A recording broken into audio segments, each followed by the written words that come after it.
Yun. Ganda pala ito mga ka-studio ito.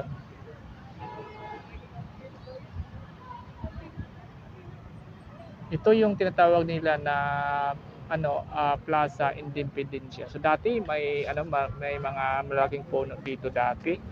Yung bagyong Udit, bagyong Udit maraming mga punong kahoy dito na natutumba mga ka-studio dito. Yan, dati may mga maraming puno doon, yan. At saka may marami ding mga estudyante dito, mga ka-studio yan. Nag-practice ng arnis. Siguro sa nila sa PE subject mga ka-studio, 'yon. Mga to. Yan. Yan, galing.